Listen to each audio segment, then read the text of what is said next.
Why is everyone saying rest in peace to Twitter? Go ahead. Like, what was the official nail in the coffin?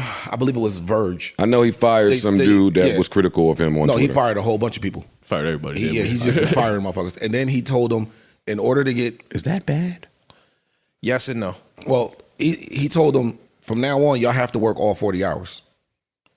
You have to... no more remote work from home. No remote work. Like, he cracked the whip down on them. I think that 544 billion. I wanted people to come to work, but it's a different level of productivity. I think that in business and what they're starting to see post COVID is that if the productivity doesn't slack, then now you forcing people to come sit in a cubicle is really about you controlling them more than being productive as an organization. And he gave it was like a 5 o'clock deadline. Yo, you staying or you leaving? You asking your employer to be really forward thinking, and that's what they are. In the tech space, a lot of them, it's the tech space, and that's what they are. Like, dog, Google and all of them got nap pods, and you can wear a t-shirt and jeans to work if you want. You can kind of do whatever you want to make you comfortable, so that you'll produce. Right, whatever arcades and shit in there, basketball courts, and also we can to some degree assume that these people are probably the cream of the crop in their position if they have important positions at one of the biggest tech companies in the world. So like you telling a fucking monster just to do what I want or else, like, or else I'm going to go over here to somewhere else. And they'll be glad to have me over there. Yeah. Sure. And he was been wild and he did a lot of shit. He disabled the badges because he was under fear that they might sabotage the systems now. So, I think he the badges to get in the door, to get the building key card, to get the key card to get in the building. Key cards. Yeah, like you kind of listen as a boss, you kind of got to give your employees a level of respect. And I think he went into this like, yo, everybody's expendable here. No, nigga, you got a business that's running, that's a multi-billion-dollar business. It's the reason you bought it for $44 billion.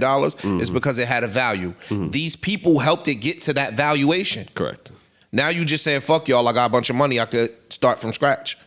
Do it. Right. And, but yeah. Like, you get what I'm saying? Like, do it. Without this falling, do it. If you want to do that, you got to slow do that. You can't just fire 4,000 or 5,000 people in one shot. Who, again, are them. Great at what they do. Yeah, Are they're them. They're them. Like, the reason Twitter is where it is, you can't just walk in here and say, fuck y'all, goodbye. So why everybody, Joe, to answer your question though, why everybody started saying RIP Twitter and it's over, I believe it was Verge did an interview with one of the people that were let go, like a very high up architect or some shit. Engineer. And he was like, listen, I'm going to be honest, I'll probably give it about a week. Oh, he said a week? Yeah. He said, give it about a week. And then before shit starts to break. That's what they meant. And they were saying that the version of Twitter is reportedly at risk of breaking as soon as later tonight. Oh, damn. That was later tonight.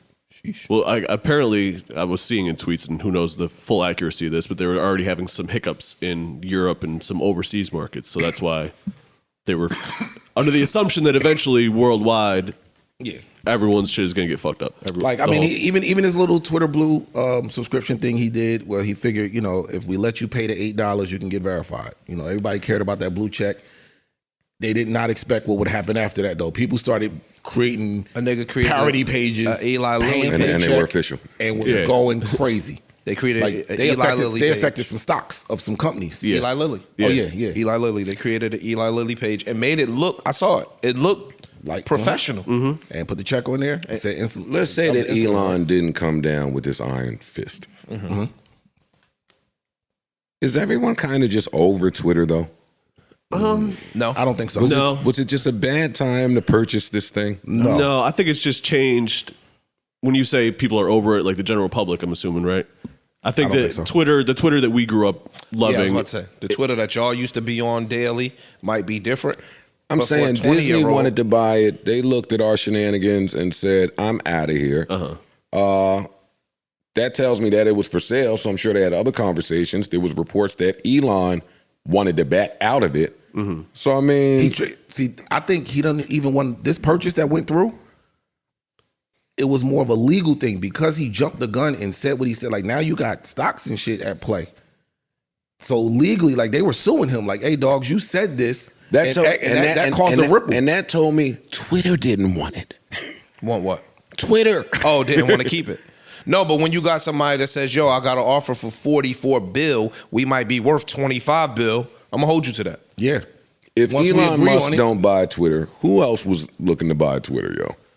I don't think it was even looking to be grown folk business sold up for there. one person like that. Yeah. Certainly, 40 billion? Certainly above my That's pay definitely grade. grown It was, folks' also, business. it was also a public company before Elon Yeah, bought it, correct? true. So Yeah. it's not necessarily a matter of one individual owning it and buying it and controlling it. So stay right there. Yeah. Now we got you a major shareholder. Right? You big. Yeah. This motherfucker came over. He put a legal offer on the table for 44 almost. billion. Stuff is moving around now. Yeah. You could have potentially costed us a shit ton of money because our stock price is starting to fluctuate. You're a major shareholder. Joe, you got 100 million shares of Twitter, whatever the case may be. Yeah. Fam, I'm suing you. Yeah. Now we're going to force you to buy this shit. And I'm going to cash out and I'm gone. These big boys that's not probably not on his level, but they still are huge, you know, $5, $6, $7, $800 million, $1 billion, couple billion, whatever the case may be. They I'm gonna also make you might buy not this be shit. on his level of individual wealth, but they may be on a greater level as far as knowing how to move. Polying, And yeah, polying. exactly. I agree with that. That makes sense to me. I didn't know it was going to come that soon. Joe said one day. You said a week. Well, the quote I read from Verge originally said that the person that they interviewed said, yo, I'll give it about a week. New Joe Budden.